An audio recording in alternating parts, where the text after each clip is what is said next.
Hi, and welcome to Quilt Street.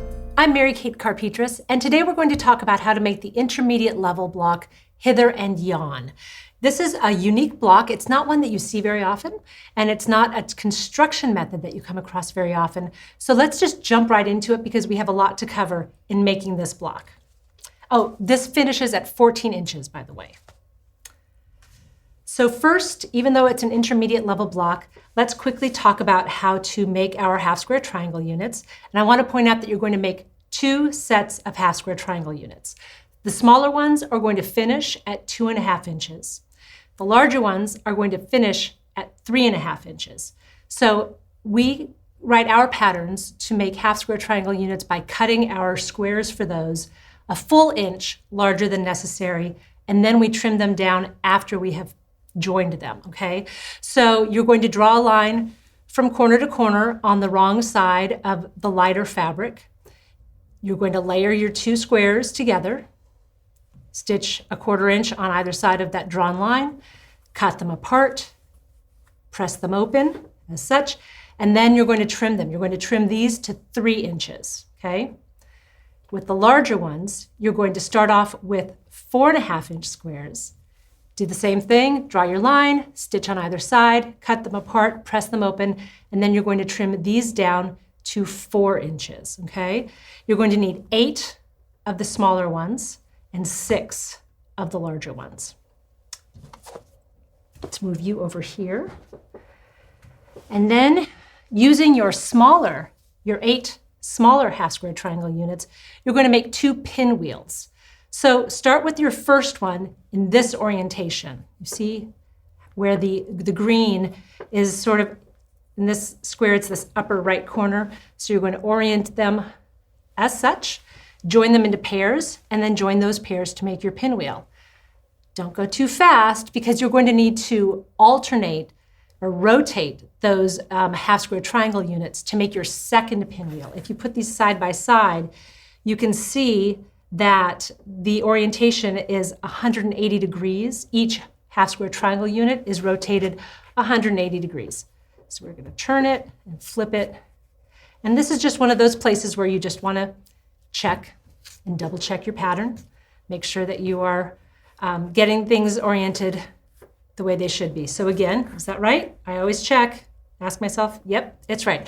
So then I would join these two into pairs and then join them together to make my second pinwheel unit.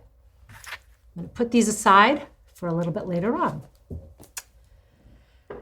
Next, we are going to use our larger half square triangle units to make our corner units, okay? So using 3, let's put this aside for now, using 3 of our large half square triangle units, and then 3 half square triangles that we've cut individually, 2 from our light fabric and 1 from our medium fabric here in the center. Then you're going to join these into rows, short rows, but rows nonetheless. And when you're joining the half square triangle to the unit, you don't want to line up the point of the triangle. You want to align these squared off edges down here, right? So you would flip it over here and join it like that. Same thing with these two. You would do the same thing, align them here, join them together, and then you're going to join all of these together. Now, I want you to be aware, though, that you're going to have, because these are half square triangles, this is where your bias is. See that? So you're going to have an entire line of bias that you're going to have to stitch later on. So just be aware of it. Stretch these, handle them as little as possible, right? To keep them as straight as possible. Also, you might note that, let me rotate that so that's the same orientation as what we were just talking about joining. Because of how the pressing goes for this unit, you're going to see dog ears sticking out up here. With here, they are pressed differently and they're underneath the block, okay? This is going to come into play when it comes time to join the rest of the block, right? So I'm going to put this to the side because I do need that as well. Put this over here. Now let's talk about how to join the block. Put my corner unit up here. And now I am going to check my actual block to make sure I get these in the right place. Yes, you go here and you go here. Now you're going to join your 2 pinwheels to either side of this center square. And then you're going to join, these are also half square triangle units, cut the same dimension as the ones that were used here in the corner units. You're going to join these to either end. The way you get it to line up and center it, let's move this up a little bit so you can see it. I just give the half square triangles a little finger press here along the long bias edge. It's sort of hard to see because this is such a light fabric. Then flip it over and align that finger press with the center seam of the pinwheel here.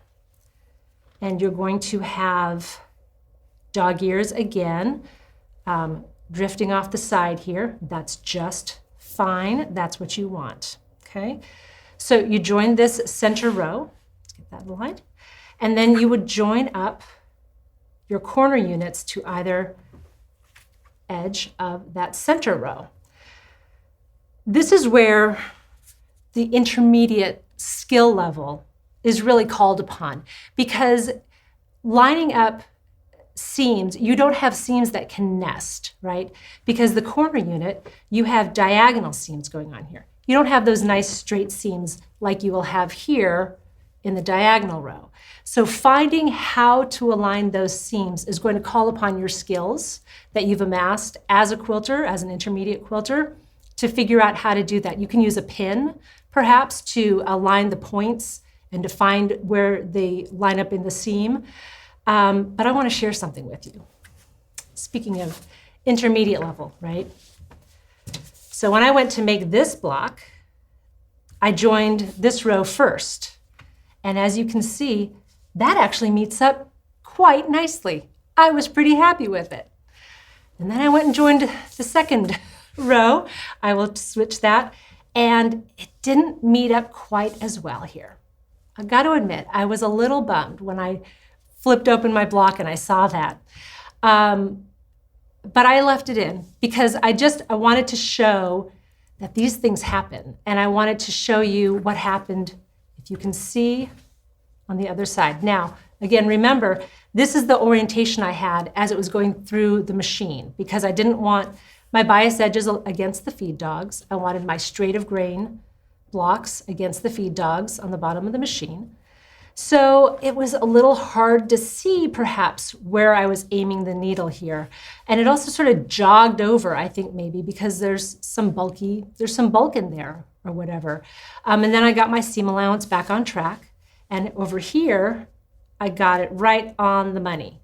I was able to aim my needle right against that intersection of the seam lines here so that the point showed and kept going. I might go back and take out that seam and redo it just for my own satisfaction level. Once this makes it into a quilt, maybe that doesn't bother you. But I just wanted to share that with you because these things happen. Even when you've been sewing for a while, sometimes these things happen. And it's up to you, right? Whether these cutoff points are that important to you, or maybe they're not. It doesn't matter. It's your quilt. I do want to show one aspect of this block that is kind of cool and why it matters how you construct those pinwheel units. Remember, we talked about how they're oriented. And let's just turn it this way. Yeah. This is where you can kind of see the design that's created by the triangles here. It sort of makes, sort of a base of sorts. It's an interesting look that I haven't seen in very many other blocks, and I kind of like it. This would be a fun block to play around with. Again, fabric placement. It's beautiful in this 3-color arrangement here, but you have so much going on. Why not try to bring out different looks, different shapes, even designs, based on the color and the value of the fabrics that you use? Could be a lot of fun. I really hope that you enjoyed learning about this intermediate level block that is new to most of us. I really enjoyed making it and learning more about it myself. Thank you so much for joining us today. Be sure to check out the other blocks in our block library at quiltstreet.com.